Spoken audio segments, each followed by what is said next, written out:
ഈശോ മിശിഹായ്ക്ക് സ്തുതിയായിരിക്കട്ടെ. മിശിഹായിൽ പ്രിയമുള്ളവരെ, ജപമാല ഭക്തിയോടും ശ്രദ്ധയോടും കൂടെ അർപ്പിക്കുവാനുള്ള സഹായയാചനയ്ക്ക് ശേഷം ജപമാലയിൽ നാം വിശ്വാസ പ്രഖ്യാപനമാണ് നടത്തുന്നത്.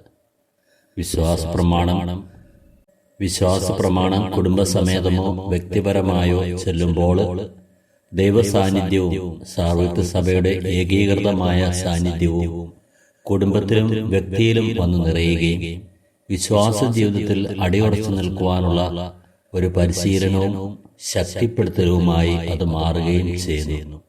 വിശ്വാസ പ്രമാണശേഷം സ്വർഗ്ഗസ്ഥനായ പിതാവേ എന്ന പുത്രൻ തമ്പുരാൻ നമ്മെ പഠിപ്പിച്ച പ്രാർത്ഥന ചൊല്ലുന്നു.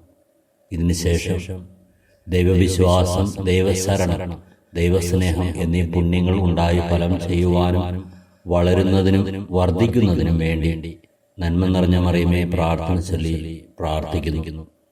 ഇതിനുശേഷമാണ് ദിവസത്തിന് അനുയോജ്യമായ രഹസ്യങ്ങൾ ചൊല്ലി പ്രാർത്ഥിക്കുന്നത്. എല്ലാ രഹസ്യങ്ങൾ ചൊല്ലി പ്രാർത്ഥിക്കുന്നവരും വിരളമല്ല.